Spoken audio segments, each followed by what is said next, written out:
मैं अगर वोट देती हूँ आरजेडी को, चला जाता है बीजेपी को। मैं अगर वोट देती हूँ कांग्रेस को, चला जाता है बीजेपी को। मैं अगर वोट देती हूँ सपा को, चला जाता है बीजेपी को। आखिर खेल क्या है? पूरा बीजेपी हार रही थी, लेकिन अचानक रातों रात कैसे पलट हो गई? मायावती जी वहाँ पे है, उनके जो विधायक है उनको एक भी वोट नहीं मिला। इस सोच के ही हमको लग रहा है कि क्या गड़बड़ है।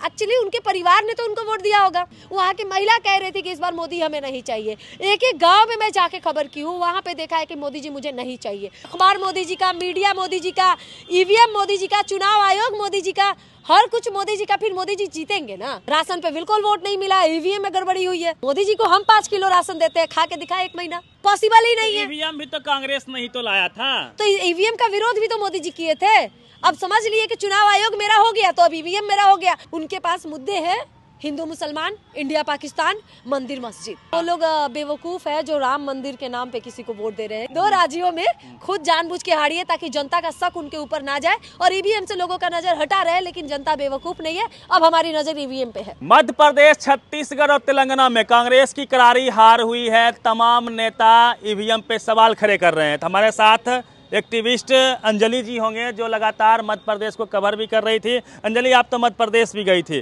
क्या माहौल था? और जो लोग ईवीएम पे सवाल खड़े कर रहे हैं, आपका क्या मानना है? क्या वाकई में ईवीएम में कुछ गड़बड़ी है? बिल्कुल गड़बड़ी है महाराज, एकदम गड़बड़ी है। क्योंकि जिस जगह पे पानी नहीं है, खाना नहीं है, जिस लोगों को अभी तक घर नहीं है, मकान नहीं है, मतलब आपको मेरे वीडियोस देखने को मिल जाएंगे, कहीं कहीं डाला हुआ है, जैसे कि 1 घंटा पे भी होगा।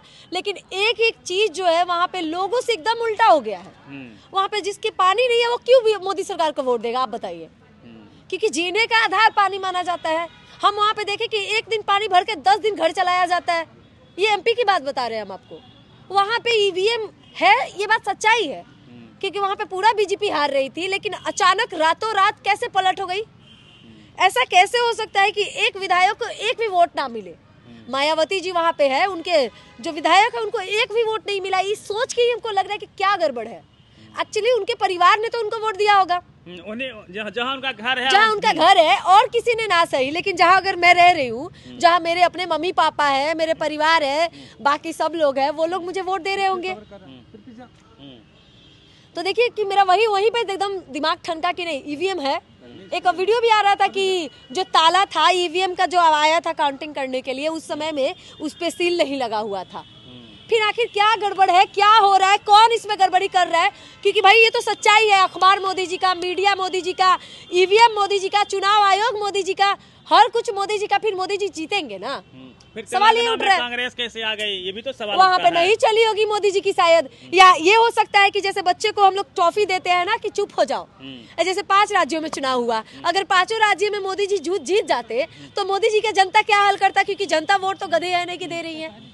आप एक बात बताइए, ये एकदम गलत है, सरासर गलत चीजें है कहीं ना कहीं। क्योंकि अगर हम 2 जगह नहीं हारते, बीजेपी खुद हारी होंगी जानबूझकर। क्योंकि अगर हम बच्चों को लॉलीपॉप नहीं थमाएंगे तो वो रोना बंद नहीं करेंगे। तो मोदी जी का मैजिक भी तो था साथ में। कौन सा मैजिक? हम वहाँ गए थे छतरपुर में, 1 मिनट, योजना दे रहे ऐसा थे। कुछ नहीं था। लोग लाडली बहना योजना से खुश नहीं था, क्योंकि वहाँ के लोगों ने, वहाँ की महिलाओं ने खुद बताया था कि ये लाडली बहना योजना चुनाव के 6 महीने पहले मुझे पैसे मिल रहे हैं, उससे पहले मुझे पैसे नहीं मिले थे। वहाँ की महिला कह रही थी कि इस बार मोदी हमें नहीं चाहिए। एक एक गांव में मैं जाके खबर की हूँ, वहाँ पे देखा है कि मोदी जी मुझे नहीं चाहिए। औरतों का कहना है, जवानों का कहना है कि वहाँ पे हॉस्पिटल नहीं है, इलाज कराने के लिए जगह नहीं है। महाराज आप कह रहे हैं कि वहाँ रास्ते नहीं है, ना तो वहाँ रास्ते है ना तो हॉस्पिटल। अगर किसी का एक्सीडेंट हो जाए, अगर आधे घंटे तक आप लोग उसको हॉस्पिटल ना पहुँचा पाओ तो वह इंसान मर जाएगा। ऐसी स्थिति। लोग बता रहे हैं कि मोदी जी का 5 केजी राशन कम आ गया। कम आ गया? मोदी जी को हम 5 किलो राशन देते हैं, खा के दिखाए 1 महीना। आपको भी देते हैं 5 किलो राशन, आप 1 महीना खा के दिखाइए। संभव है? राशन नहीं है, नहीं मिला है। राशन पे बिल्कुल वोट नहीं मिला। ईवीएम में गड़बड़ी हुई है।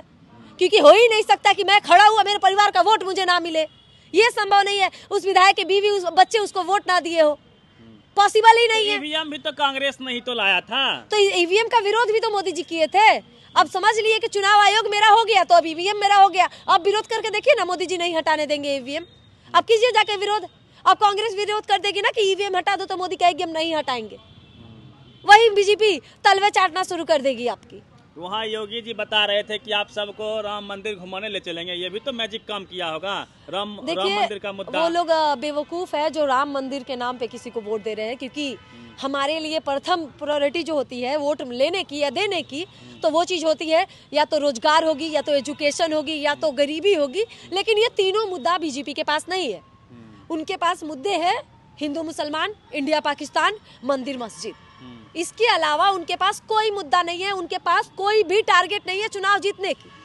और जब तक ईवीएम है, यकीन मानिए बीजेपी सरकार है, मोदी सरकार है, क्योंकि लास्ट टाइम में जीत जाएगी। रहा 2 जगह, आप बोले कि 2 जगह कैसे जीत गई, तो अब ये बात भूल रहे हैं शायद कि अगर हम 4-5 बच्चे हो तो किसी को बड़ा चॉकलेट, किसी को छोटा चॉकलेट दे के हम पुला देते हैं। तो वही हाल मोदी जी ने किया है 2 राज्यों में, खुद जानबूझ के हारी है ताकि जनता का शक उनके ऊपर ना जाए और ईवीएम से लोगों का नजर हटा रहे। लेकिन जनता बेवकूफ नहीं है, अब हमारी नजर ईवीएम पे है। इंडिया गठबंधन का टूटने का क्या असर रहा? क्योंकि जिस प्रकार से कमलनाथ जी ने कहा कि कौन अखिलेश वखिलेश, हम अखिलेश को नहीं जानते हैं, कहीं ना कहीं यही वजह रही, क्योंकि जो इंडिया गठबंधन है वो अपने आप में कमजोर है।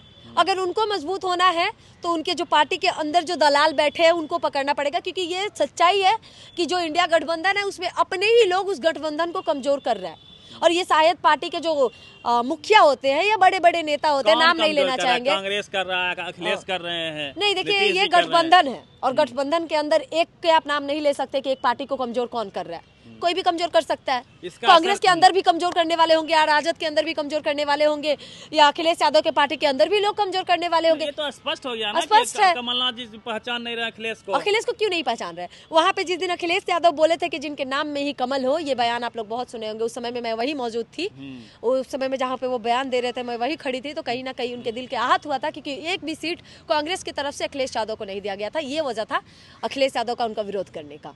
तो अब क्यों कमलनाथ जी नहीं दिए, ये बात तो अब कमलनाथ जी ज्यादा बेहतर समझा सकते हैं, या कांग्रेस कमेटी से पूछा जाए। बाबा बागेश्वर से मिलने गए थे कमलनाथ जी, हम उनका विरोध भी करने गए थे, सुनिए ना, बुला ही लिया था। अच्छा, उन्हीं के मंदिर में हम उनका जाके पूछे ना, तो वहाँ अपने ही लोग उनको गिरिया रहे हैं अच्छे से भरपेट।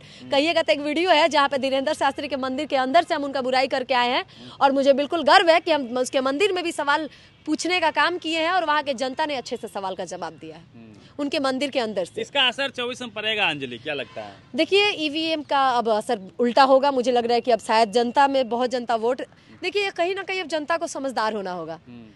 मैं अगर वोट देती हूँ आरजेडी को, चला जाता है बीजेपी को। मैं अगर वोट देती हूँ कांग्रेस को, चला जाता है बीजेपी को। मैं अगर वोट देती हूँ सपा को, चला जाता है बीजेपी को। आखिर खेल क्या है, समझ ही नहीं आ रहा है कि गेम क्या हो रहा है।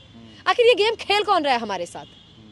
क्या करना चाहिए ईवीएम को लेके, जनता हो या फिर कांग्रेस को? देखिए चाहे वो मोदी हो या कोई भी हो, किसी को भी चुनाव के नतीजों के साथ गेम नहीं खेलना चाहिए। कोई भी सरकार क्यों ना हो, लोगों की सच्चाई वोट कम से कम लोगों को दिखाना चाहिए, जो कि सफल नहीं हो रहा है। और कहीं ना कहीं लोगों के वोट के साथ भी अब खिलवाड़ हो रहा है। वो लोगों के सिर्फ वोट नहीं होते हैं, वो लोगों के 5 साल के नतीजे होते हैं, वो लोगों के 5 साल के भावनाएं होते हैं, और 5 साल में अपने नेता के प्रति जो विश्वास होता है वो चीज होते हैं। अब उसके साथ भी लोग खेल रहे हैं। बताइए इस चीज को कौन दूर कर सकता है भला? तो ये ईवीएम का खेल हुआ, ईवीएम का खेल है ये। और ये सरासर शतरंज रचने वाले भाई हमारे देश पे अभी राज कर रहे हैं, वो मोदी जी हैं और हमारे गृह मंत्री हैं अमित शाह। चलिए, तो ईवीएम का खेल हुआ, मोदी मैजिक ने काम नहीं किया है, एक्चुअल में ईवीएम का खेल है, ये अंजलि जी का कहना है। पूरी बातचीत पे प्रतिक्रिया दीजिएगा रवि मेहता।